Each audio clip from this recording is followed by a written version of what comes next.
There's something I want to say right out of the gate in this video.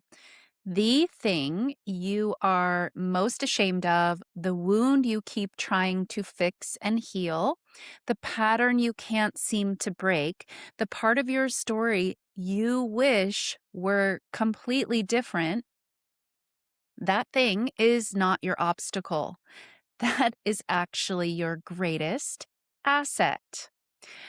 And I know that might sound like something people say. It's a nice thing that people say, like spiritual comfort food, like the kind of thing you nod at, but yet you don't fully believe. Well, I want to spend the next 20 minutes proving it to you, not with theory, but with my own story, with the specific wound I carried for most of my life that I would have done anything to be free of. And that turned out to be the very thing that gave me everything I now offer. Because I am a living example of this. And I think by the end of this video, you're going to look at your own pain differently than you ever have before. So settle in here, stay with me till the end. And if you're new here, hello, I am your Muse Traci. On this channel, I help you unlock the power you already have but can't access. I help you break through where years of trying has failed. And the biggest hurdle of all, I help you go from intellectually knowing all of this information, knowing the law, to permanently embodying it. I spent years being a good person who couldn't figure out why her life just wasn't quite reflecting that back to her. And when I finally discovered what was actually running the show, it's only then that everything actually changed. Now, I help people break the patterns keeping them stuck and start manifesting the love, the money, the joy they've always known that they were meant for. And I want to tell you about the wound I was born into. I grew up in a home where emotional safety wasn't really, available to me. It wasn't given to me. It wasn't provided by the environment, where the unspoken rules were clear, even if nobody said them out loud, which those unspoken rules were that I should stay small. I should not shine too bright. I should not take up too much space, not think that my needs are the priority here, right? These were the types of messages I absorbed from my environment. The message I absorbed, not always in words, but in every way that actually counts, was that being fully myself wasn't okay, that my light was somehow inconvenient, that my job was to manage everyone else's experience, make sure they're okay, rather than connect with and honor my own experience. So I had two parents physically present in my home, and I was still emotionally alone in ways that took me years to fully understand. Because when the people who are supposed to be your emotional home aren't available in that way for whatever reason, whatever their own wounds and limitations are, you don't get to just feel sad about it and move on. No, as a child, you adapt. You become whatever you need to become to survive in that environment. And what I became was fiercely self-sufficient. I built my own inner world. I created my own safety. I became the kind of person who didn't need anyone, because needing anyone had never really been okay, right? That wasn't the role that I was in. And I want to say something about this before I go further because I think it's important. The people who shaped my early world were themselves shaped by their own wounds, their own blueprints, their own unhealed places. So this is not a story about blame and shame. No, it never is. The blueprint gets passed down generation to generation until somebody decides to stop, to look at it, to do the work, to break the chain. And that's what I did. And that's what I teach others to do as well. But with that acknowledgement, the impact of those early years was real. I was a child and it had an impact on me. And I carried that impact without knowing I was carrying it all the way, way too far into my adult life. And the place where it showed up most painfully, the place that finally cracked it open for me was, you guessed it, love relationships.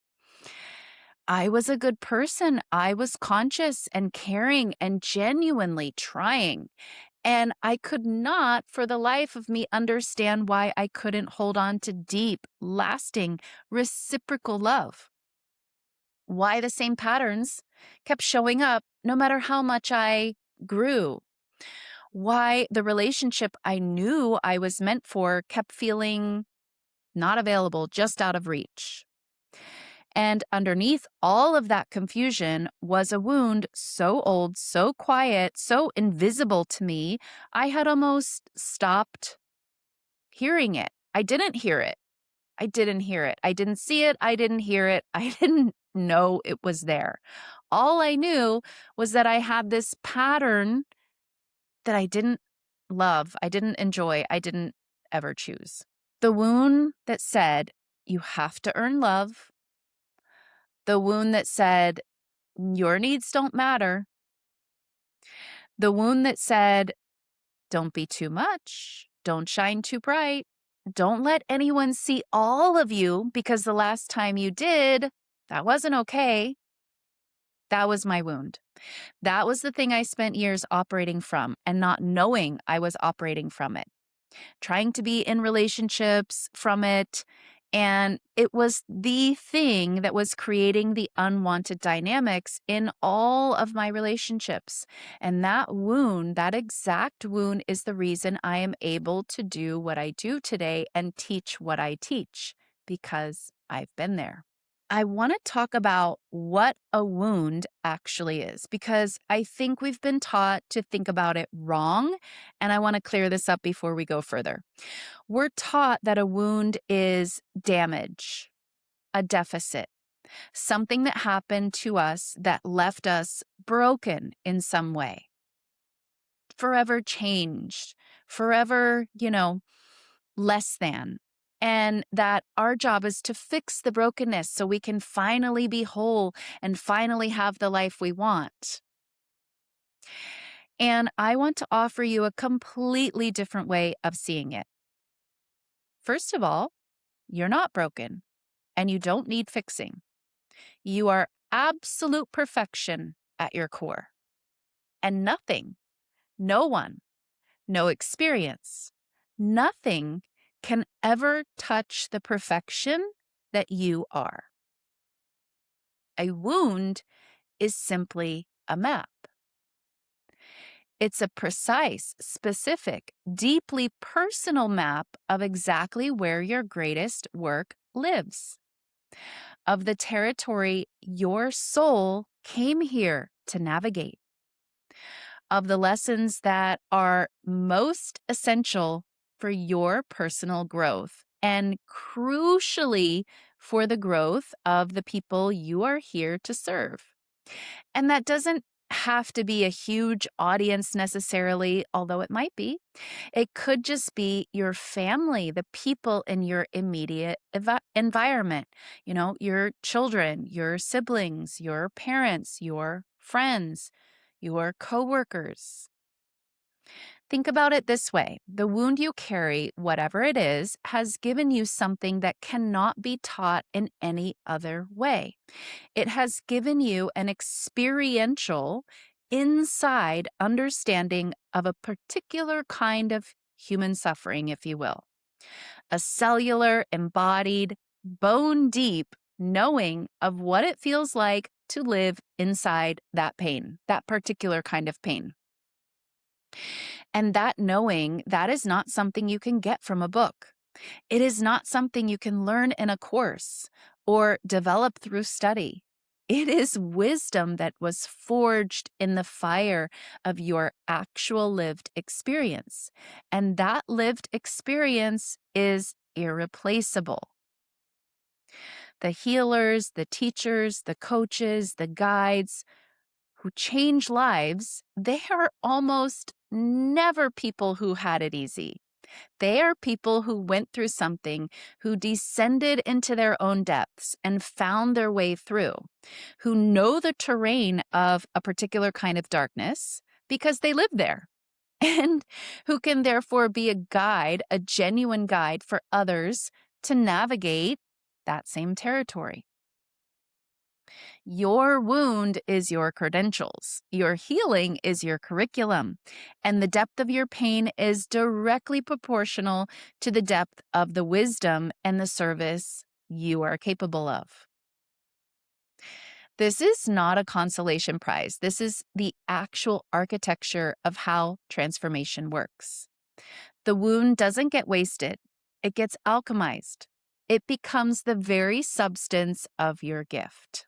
Let me show you how this alchemy actually worked in my own life, because I think making it concrete is what makes it helpful. My wound was around worth, around my very identity, around the right to be seen, loved, accepted, fully, unapologetically, without shrinking or earning or making myself palatable for everyone around me.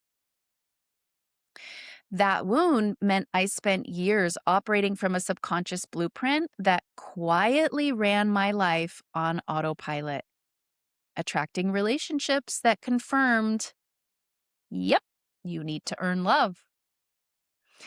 Creating ceilings on my own visibility and success because some deep part of me still believed that shining too bright was not safe. Building everything from a foundation of scarcity because that was the frequency I was born into.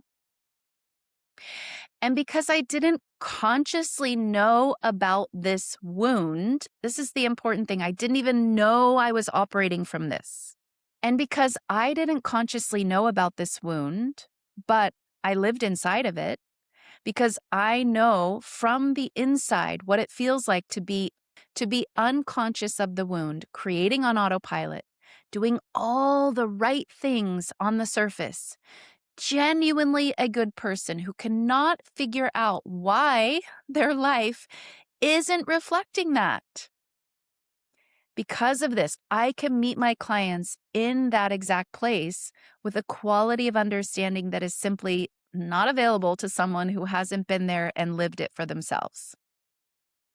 When someone comes to me and says, I don't understand, I'm doing everything right, why isn't this working? I don't have to imagine what that feels like. I know deeply in my body, in my history, in the years I spent asking the exact question.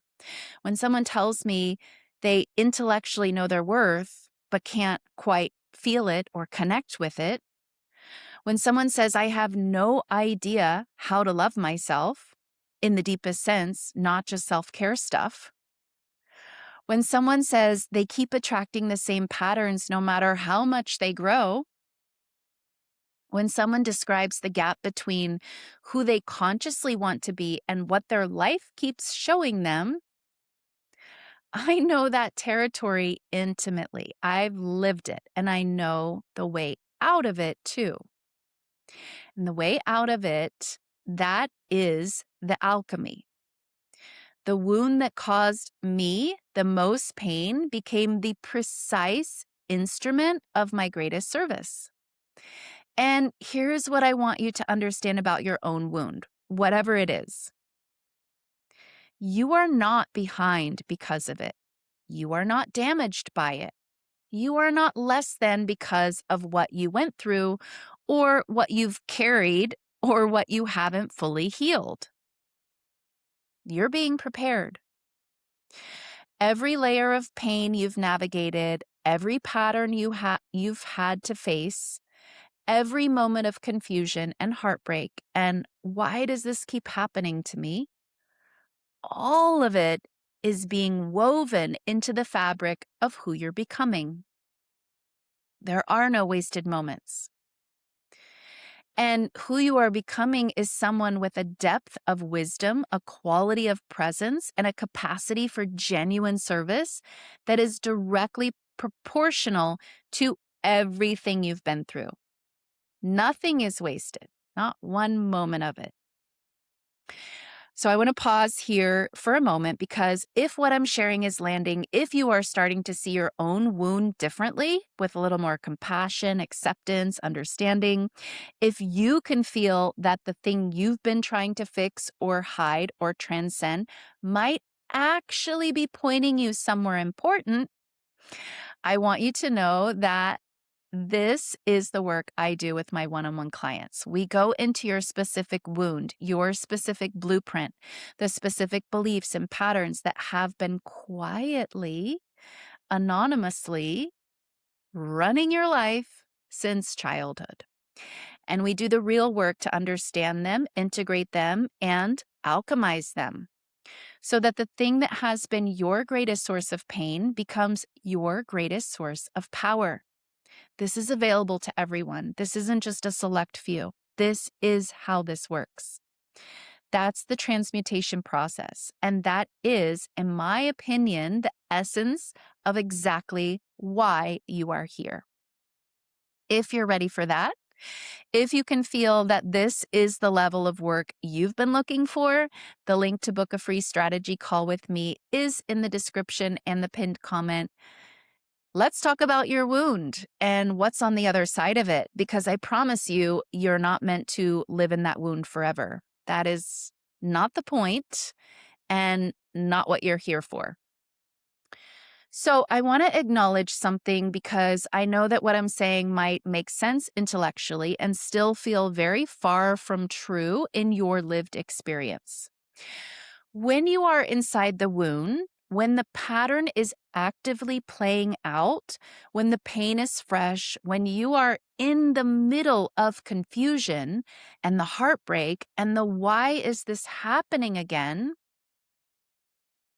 it does not feel like a gift. Let's just be real for a moment. It will not feel like your greatest gift in this moment. It feels like a curse. It feels like something is fundamentally wrong with you. It feels like everyone else got something you didn't. Like everyone else can figure it out and you simply cannot. Like you're broken in some specific way that just can't be fixed. I know that feeling. I lived in it for way too long. And I want to tell you why it's so hard to see the wound as wisdom when you're inside it like this. It's because we've been taught to relate to pain as something to escape, to get through, to avoid, to fix, to move past as quickly as possible, to perform healing rather than actually go into the depths of the wound and understand what it's made of and where it came from and what it has to teach you. The spiritual bypass is real and it's seductive. It's so much easier to layer positive thinking on top of unexamined pain than to actually go in, to feel it, to trace it back to its origin, to sit with the 7-year-old who made a decision about herself in order to survive, and to really, truly understand and have compassion for what she went through. But the bypass is also why so many people do years of personal development work and still keep hitting the same walls. Because they've been working on the surface, managing the symptoms, never actually touching the root and allowing true understanding to emerge. Real wound work, the kind that actually transforms. This requires you to stop running from the pain and start getting curious about it. To ask not, how do I get rid of this? But more like, what is this here to show me? What wisdom is living inside this wound that I haven't accessed yet? That shift in relationship to the wound from enemy to teacher is where everything changes. So, how do you actually begin to access the wisdom that lives inside your wound? How do you start to make the shift from seeing your pain as damage to seeing it as your deepest source of power? Here is the process I use and also teach my clients. Step 1. Stop trying to deny, cover up, or fix it and start just getting curious about it. The first shift is in your relationship to the wound itself. Instead of asking, how do I heal this so I can move on already? Ask, what is this wound actually made of? What does it believe? What is it protecting me from? Where did it come from? Honest curiosity for the sake of understanding is the beginning of alchemy. You cannot transform what you're running from or from what you're denying and still trying to cover up. You can only transform what you are willing to look at directly. Step 2, trace it to its origin. Every wound has a beginning, a specific moment, or a series of moments where a belief was formed about yourself and about the world, where you made a decision unconsciously in a way that children do about what was true and what was safe and what you needed to do to survive. Go back there, not to re-traumatize yourself, but to understand, to see the child who made that decision with compassion rather than judgment, because you were a child doing the best you could to survive. So whatever you came up with at that time is the best you could have done at that time as a child. Have grace, have compassion for the child, and know that you were doing the best you could with the tools you had available. And recognize that the belief you came up with about yourself at that time that has been running your life wasn't a flaw. It was a strategy. It was the most intelligent response you had available at the time. When you can see it that way, when you can meet that child with genuine compassion rather than frustration, something begins to soften at the root. And this is also how you take ownership of your experience. Whatever was happening in the environment that caused you to form this belief about yourself, it was by design. Your soul chose that, knowing full well the beliefs and structure that was going to be formed within you. Step 3, ask what the program has taught you. This is where the alchemy begins. Sit with your programming, really sit with it, and ask yourself, what do I understand because of this that I could never have understood any other way? What qualities have I developed because of what I went through? What is the specific wisdom that lives inside this specific pain? For me, my wound around worth and identity taught me to understand from the inside there can never be an experience or circumstance or event that can deny or take away my worth. My worth is inherent. It is a fact that is unconditional. unconditional and can never be touched by the happenings of this physical reality. That understanding is the core of everything I teach. It is my most essential gift, and it came directly from my deepest wound. So, what is your wound teaching you? What wisdom is living inside your pain that you haven't fully claimed yet? There's gold in there. I want to end with something that I think is important to say and that you won't hear from many other people in this space. I'm still in this work, not because I haven't healed, not because I'm broken or stuck or haven't made progress, but because transformation doesn't work in a straight line from wounded to healed. It works in a spiral. You come back to the same territory again and again, but each time from a higher vantage point. Each time with more understanding, each time able to go deeper than you could go before. The wound doesn't disappear, it integrates. It becomes a part of you that you are no longer unconsciously run by, but that you are in conscious, ongoing relationship with, that you continue to learn from, that continues to deepen your wisdom and your capacity to serve. I'm still learning from my programming, still discovering new layers, still finding places where the old blueprint is running something I hadn't noticed yet. Still doing the work even after years of teaching it. And it's a lot easier to see now and to work on. I mean, there was a time when I didn't even know that I was operating from this. Okay, so the work is much, much different these days. But my point here is that there's always a deeper level to go. And this is not a straight line from healed, from wound to healed. It is not a straight line. And in my opinion, there is no done end point. If you're here, you're still transforming and growing and expanding. And I want you to know that, not because it should discourage you, but because it should liberate you. There's always, always another level to go, on and on and on and on with no end.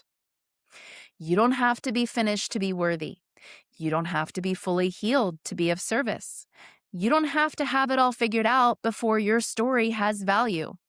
You're perfect exactly where you are, and exactly where you are is where someone else is dreaming they could never actually be.